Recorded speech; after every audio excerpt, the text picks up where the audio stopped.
Dragi prijatelji in prijateljice, že v prejšnji oddaji sem omenil, da bo moja vodilna misel v glavnem Sveto pismo. Danes bi rad opozoril na 3 vidike v njem. Po eni strani je Sveto pismo zgodovinska knjiga, kot so mnoge knjige starih pisateljev iz tistih časov. Po drugi strani je Sveto pismo literarno delo z mnogimi literarnimi figurami in prispodobami. Njegova bistvena sestavina pa je sporočilo najpomembnejših življenjskih resnic in to nas tudi zanima. Glede zgodovine smo lahko relativno hitro na jasnem. Tudi če kaj ni dovolj razumljivo, skušajo strokovnjaki to razčistiti ob drugih pisateljih iz tistega obdobja ali ob arheoloških izkopaninah. Ker nisem tak strokovnjak, mi ne kaže drugega, kot da jim zaupam in verjamem. Čeprav zgleda bolj preprosto, pa so vse literarne prispodobe bolj zahtevne. Noben jezik nam ni tuj samo zaradi besed. Svojo vlogo igrajo kretnje, prispodobe, pregovori in tako dalje. Že zgolj določenih besed iz malgaškega jezika ne moremo prevesti dobesedno, še težje pa izrazimo, kar pove nek njihov pregovor ali izrek. Če želimo precizirati, kaj je nekdo povedal, moramo večinoma to storiti opisno. Najbolj prost primer je antešaška beseda aba. Ta pomeni v slovenščini kar precej ljudi. Gre za rodnega očeta, njegove brate, bratrance in vse moško sorodstvo iste generacije. Slovensko z eno samo besedo ne moremo tega povedati.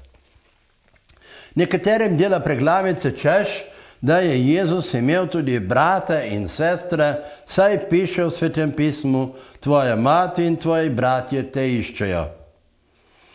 Nažalost, evropski jeziki nimajo izrazov, ki bi to povedali tako, kot so hoteli povedati ljudje Jezusu.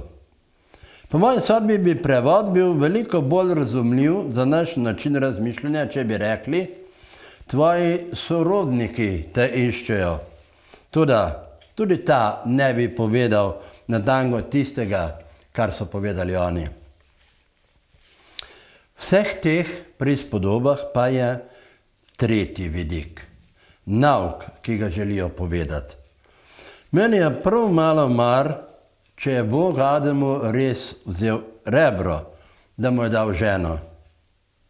Tudi ne poslušam tistih, ki se sprašujejo, če je Bog Adamu dal blokado ali totalno anestezijo, ko mu je jemal rebro za Evo.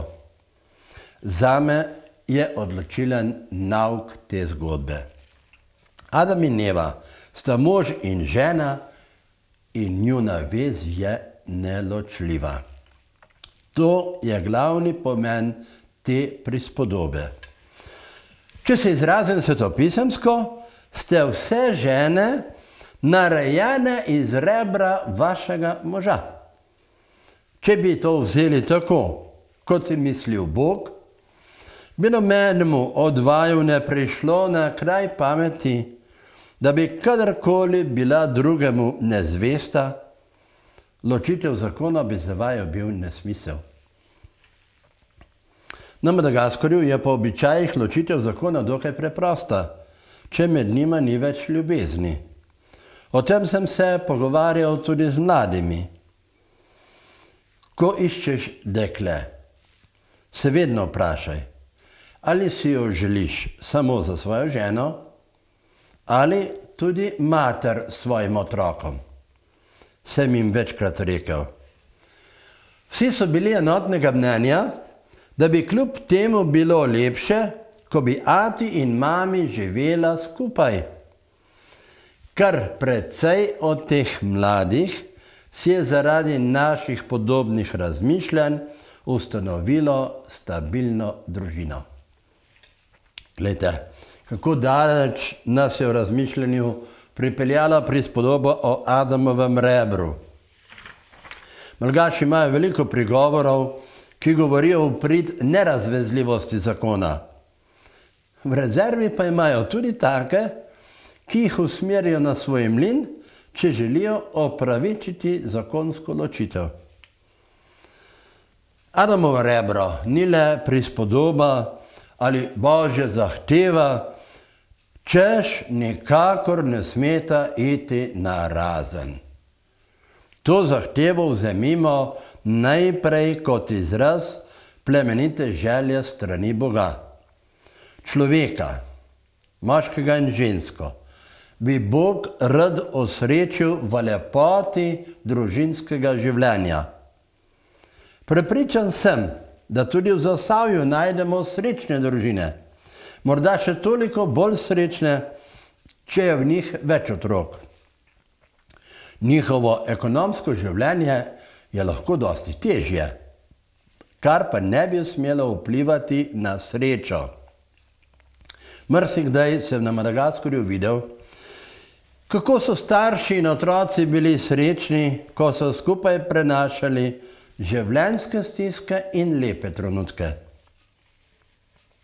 Nikakor ne morem reči, da je vse bilo tako briljantno, kot opisujem, ampak o tragiki, nesrečnih zakonih, nesrečnih starših, o tem načrtno nočem govoriti. Takih vzgledov imamo dovolj v javnem življenju, v medijih in v filmih. To pa ni pravi korak za naše življenje. Že zgoraj navedene misli nam pomagajo najti korak, ki bo osrečil zakonce, ki bo pokazal, da je družinsko življenje nekaj lepega. Mož bo lahko rekel, kot je rekel Adam, to je končno kost iz mojih kosti in meso iz mojega mesa.